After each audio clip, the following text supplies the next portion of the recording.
बिस्मिल्लाहिर्रहमानिर्रहीम। आज का हमारा लेक्चर लेथ मशीन के ऑपरेशंस की कंटिन्यूएशन के अंदर ही है और लेथ मशीन में बिल्कुल आखिरी ऑपरेशन जो हमने परफॉर्म करना था वो आज हम इसके ऊपर परफॉर्म करेंगे। इसमें थ्रेडिंग है और थ्रेडिंग के अंदर हमारे पास दो टाइप्स होती हैं, इंटरनल थ्रेडिंग और एक्सटर्नल थ्रेडिंग। इंटरनल थ्रेडिंग क्या है? जैसे आपने वर्क पीस के अंदर ये होल किया हुआ है, इसके अंदर इंटरनल सरफेस के ऊपर थ्रेडिंग बनाने के प्रोसेस को हम इंटरनल थ्रेडिंग कहते हैं। और एक्सटर्नल सरफेस के ऊपर जो एक्सटर्नल सिलेंड्रिकल सरफेस नज़र आ रही है, इसके ऊपर अगर थ्रेड्स बनाएंगे तो इसे हम एक्सटर्नल थ्रेडिंग कहेंगे। ठीक है। इंटरनल थ्रेडिंग का एक दूसरा नाम भी होता है, उसे हम टैपिंग भी कहते हैं, टैपिंग, TAPPING। और उसके लिए हमारे पास लैदर स्टैंडर्ड्स हैं और एक्सटर्नल थ्रेडिंग के लिए हमारे पास ये पहले भी आपको दिखाया था, ये टेबल होता है और इसके ऊपर हमारे पास थ्रेड पर इंच और मीट्रिक सिस्टम के अंदर डिफरेंट जो है ना वो इसमें स्पेसिफिकेशंस दी होती हैं किस तरीके से थ्रेडिंग करनी है। तो हम इस प्रोसेस को आज फॉलो करेंगे और एक्सटर्नल थ्रेडिंग करेंगे।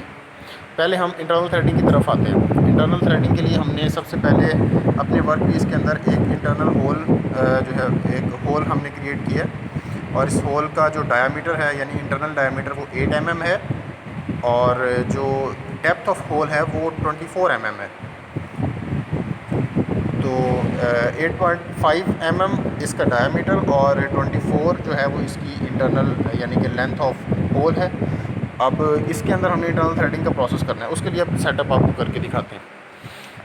हमारे पास ये टैप सेट होता है, इसके अंदर ये टैपिंग के लिए यूज़ होता है। टैपिंग से मुराद इंटरनल थ्रेडिंग जैसे मैंने आपको बताया, इसके अंदर 3 डिफरेंट टैप्स होती हैं हमारे पास। एक सबसे पहले जो है वो हम इस टैप को या किस टैप को यूज़ करेंगे उसके लिए हम ये देखते हैं कि इन तीनों में से अगर आप गौर करें तो आपको पता चलेगा कि ये वाली जो टैप है इसके अंदर मैक्सिमम थ्रेड्स टेपर्ड हैं। 1 2 3 4 5 6 7 थ्रेड्स जो है ना इसके ऊपर टेपर्ड है, यानी कि इसका जो डायमीटर है वो टेपर किया हुआ है आगे से ना, ग्रेजुअली डिक्रीजिंग डायमीटर है इसका आगे से। उसके बाद हमारे पास इसे हम सबसे पहले इसे कहते हैं टेपर टैप और सेकंड हमारे पास बॉटमिंग टैप होती है। बॉटमिंग टैप के ऊपर अगर आप देखें तो इसमें 1 2 3 4 5 6 तक इसके ऊपर जो है ना वो थ्रेड्स टेपर हुए हुए हैं, यानी कि इस पहली के कंपैरिजन में जो सेकंड है इसके ऊपर टेपर कम होता है, टेपर लेंथ कम होती है। और जो थर्ड है इसके ऊपर सबसे कम होती है। इसके ऊपर कितने थ्रेड्स हैं जो टेपर हुए हैं? 1 2 3 और 4। ठीक है। तो इस तरीके से हम, और जो लास्ट वाली हमारी होती है इसे हम प्लग टैप कहते हैं। सही है। टेपर टैप, बॉटम टैप और प्लग टैप। सबसे पहले इसको यूज़ करेंगे। इसका जो मोस्ट टेपर्ड पोर्शन है वो असिस्ट करता है इसको जो है ना वो थ्रेड का सबसे फर्स्ट जो है इम्प्रेशन बनाने में। उसके बाद सेकंड जो बॉटमिंग टैप है ये उस इम्प्रेशन को थोड़ा ज़्यादा वाज़े करती है इनसाइड, और थर्ड जो है ये फाइनलाइज हमें इंटरनल थ्रेडिंग का प्रोसेस कंप्लीट करके देती है। तो आज हम आपको दिखाते हैं किस तरीके से ये सेटअप करना है और किस तरीके से इंटरनल थ्रेडिंग का प्रोसेस हो सकता है। सबसे पहले ये जो हमारे पास ये जो कंपोनेंट है इसे हम कहते हैं टेपर हैंडल, टैप हैंडल, या इसे हम टैप रेंच भी कहते हैं। इसके अंदर अगर आप देखें तो ये सेटअप बना हुआ है और इसको आप लूज़ या टाइट कर सकते हैं। लूज़ इस तरीके से अगर आप इसको रोटेट करते हैं तो ये लूज़ होता है और उसके बाद आप सबसे पहले जो टेपर टैप है वो आपने इसके अंदर सेट कर लेनी है।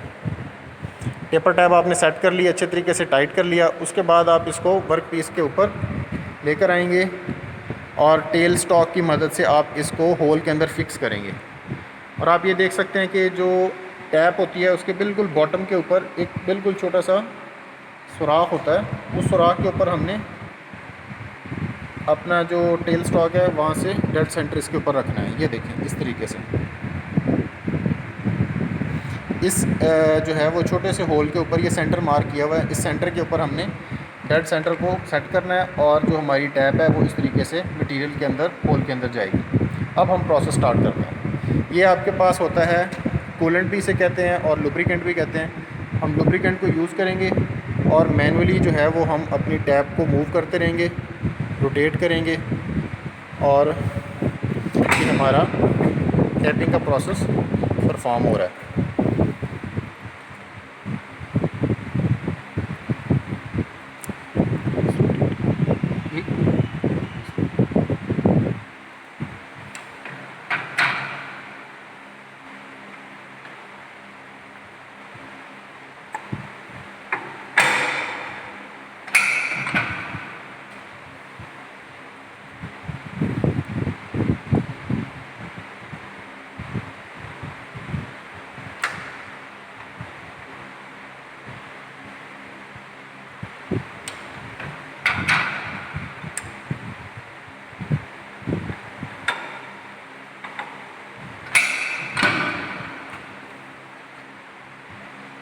वर्क पीस को आपने जो है ना वो स्ट्रांगली होल्ड कर लिया है चक के अंदर, और टैपिंग का प्रोसेस हम परफॉर्म कर रहे हैं।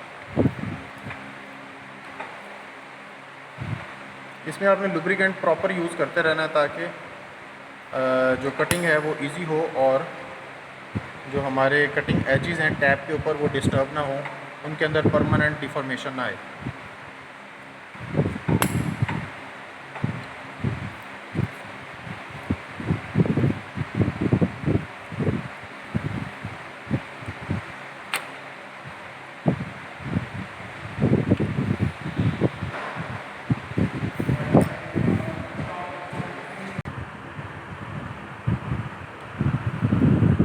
ये सबसे पहला वही बॉटमिंग टैप जो है हम यूज़ कर रहे हैं इसके ऊपर थ्रेड बनाने के लिए, इंटरनल थ्रेड्स के लिए। आप देख रहे हैं कि बिल्कुल आहिस्ता आहिस्ता ये स्मूथली प्रोसेस परफॉर्म हो रहा है, और हम होल के अंदर जो है वो थ्रेडिंग का प्रोसेस कंटिन्यूड है।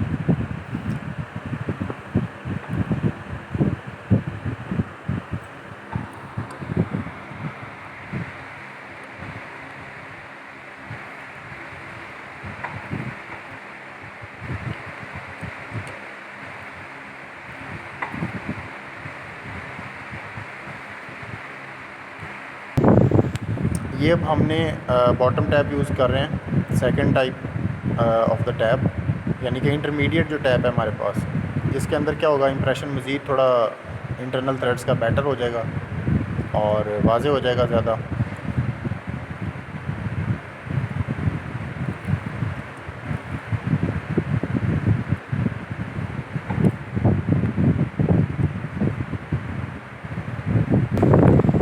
और ये हमारा जो आखिरी प्रोसेस है स्टेपिंग के अंदर, इसके अंदर हम ये थर्ड वाली जो टैप है हमारी, हम इंसर्ट कर रहे हैं और इसको कंप्लीट इंसर्ट करेंगे ताकि बिल्कुल हमारा जो इंटरनल थ्रेडिंग का प्रोसेस है वो कंप्लीट हो और थ्रेड्स बिल्कुल अंदर जो है वो शार्प थ्रेड्स बने। ये बिल्कुल स्मूथली इस तरीके से मैनुअली अगर आप इसको रोटेट करते रहेंगे तो इंटरनल थ्रेडिंग जो है इसमें प्रोसेस होता रहेगा। कूलेंट को यूज़ करते रहें।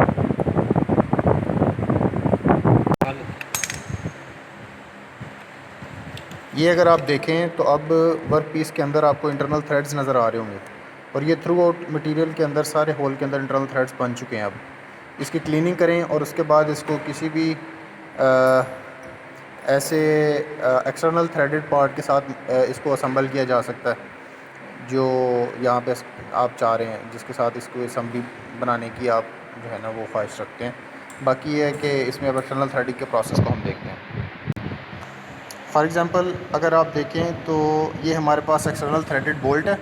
इसको अगर हम मेट करवाना चाह रहे हैं, असम्बल करवाना चाह रहे हैं अपने वर्क पीस के साथ, तो इस तरीके से इसको आराम से असम्बल किया जा सकता है। ये देखें ये कितना स्मूथली जो है वो इसके अंदर इंसर्ट हो रहा है, और जहाँ तक थ्रेडेड हमारे पास इंटरनल थ्रेडेड पोर्शन है वहाँ तक ये इसने अंदर जाके जो है वो बड़ी ज़बरदस्त किस्म की असम्बली बना ली। और ये बिल्कुल लूज़ नहीं है, टाइट है, और इस तरीके से इसकी इंटरनल जो थ्रेडिंग है वो कंप्लीट होती है। और अब हम एक्सटर्नल थ्रेडिंग के जाते हैं। एक्सटर्नल थ्रेडिंग के अंदर सबसे पहले जो हमारा वर्क पीस है इसके ऊपर आपने शैम्फरिंग का प्रोसेस करना है। शैम्फरिंग क्या होती है, जो बिल्कुल फेस और सिलेंड्रिकल सरफेस को मिलाने वाला यानी कि जो पार्ट होता है, यानी ये जिसके ऊपर मेरी इस टाइम पे उंगली है, यहाँ पे अगर आप देखें तो ये शार्प एज आपको सिलेंड्रिकल शार्प एज नज़र आता है। इसको ख़त्म करने के लिए शैम्फरिंग करते हैं, और यानी मटेरियल आपने बिल्कुल शार्प एज से रिमूव करना होता है एट अबाउट 60 डिग्री एंगल। तो ये प्रोसेस अभी आपको करके दिखाते हैं।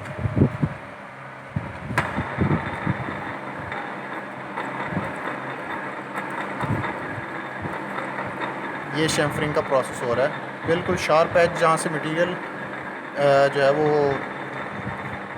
ये यानी कि थ्रेडिंग से पहले ये प्रोसेस करना ज़रूरी होता है। ये अब शैम्फरिंग कंप्लीट है इसकी।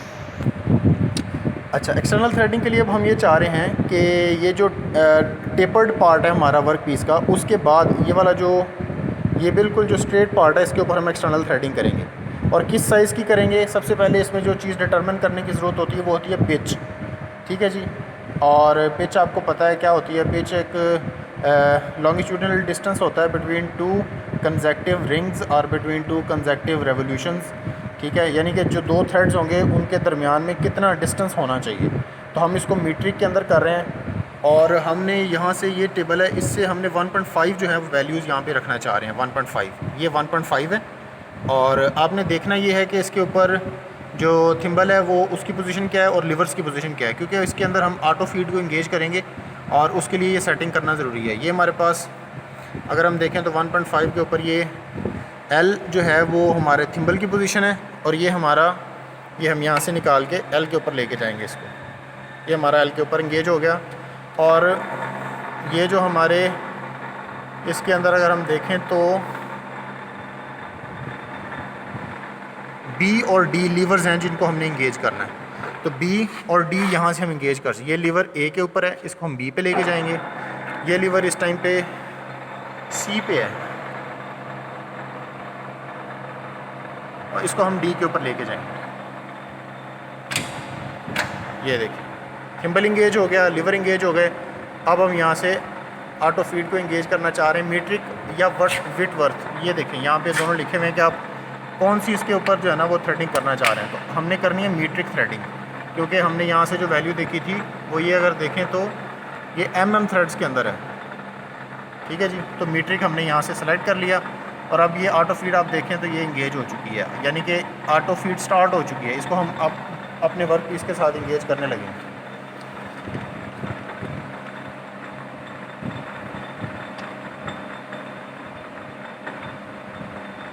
इधर से करते रहेंगे मतलब। अच्छा जी, ये जो लीवर है हमारा, ये इस लीवर के अंदर अगर आप देखें तो इसके ऊपर कुछ इन्फॉर्मेशन गिवन है। इसे हम हाफ नट लीवर कहते हैं, हाफ नट। इसके ऊपर दो पोजीशंस हैं। अगर ये देखें आप तो इस पोजीशन के ऊपर हाफ नट डिसंगेज हुआ हुआ है और इसमें हाफ नट इंगेज हुआ हुआ है। तो ये बेसिकली लीवर यूज़ होता है आपकी ऑटो फीड को यानी कि कटिंग टूल के साथ इंगेज करने के लिए। आपकी जो क्रॉस स्लाइड है वो इंगेज हो जाती है आपके ऑटो फीड के साथ। तो अभी ये आपको करके दिखाएंगे किस तरीके से होता है। ये देखिए, ये अब इसको हमने नीचे कर दिया इस लीवर को। अब इसकी पोजीशन जो है वो हाफ नट इंगेज पोजीशन है और अगर देखें तो हमारा जो कटिंग टूल है वो इस टाइम पे मूव कर रहा है फीड के साथ साथ, और ये हमारे लीवर्स भी ख़ुद ब खुद मूव कर रहे हैं क्योंकि हमने ऑटो फीड जो है वो इंगेज करवा दिया कटिंग टूल के साथ।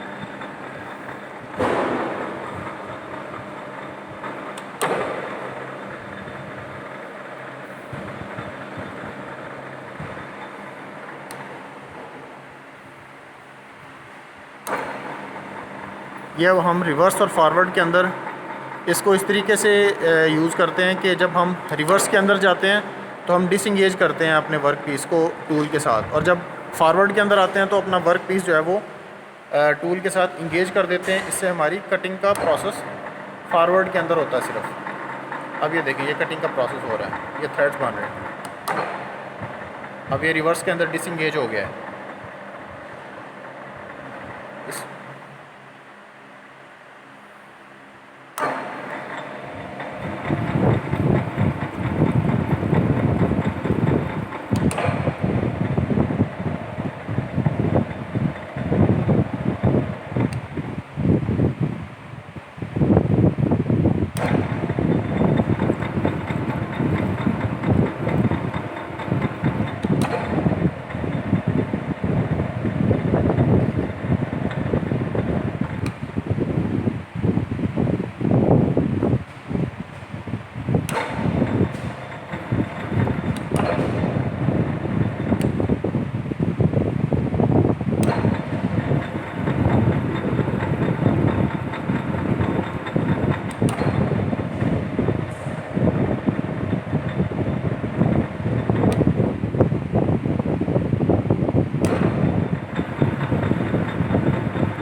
ये हमारा एक्सटर्नल थ्रेडिंग का प्रोसेस कंप्लीट हुआ।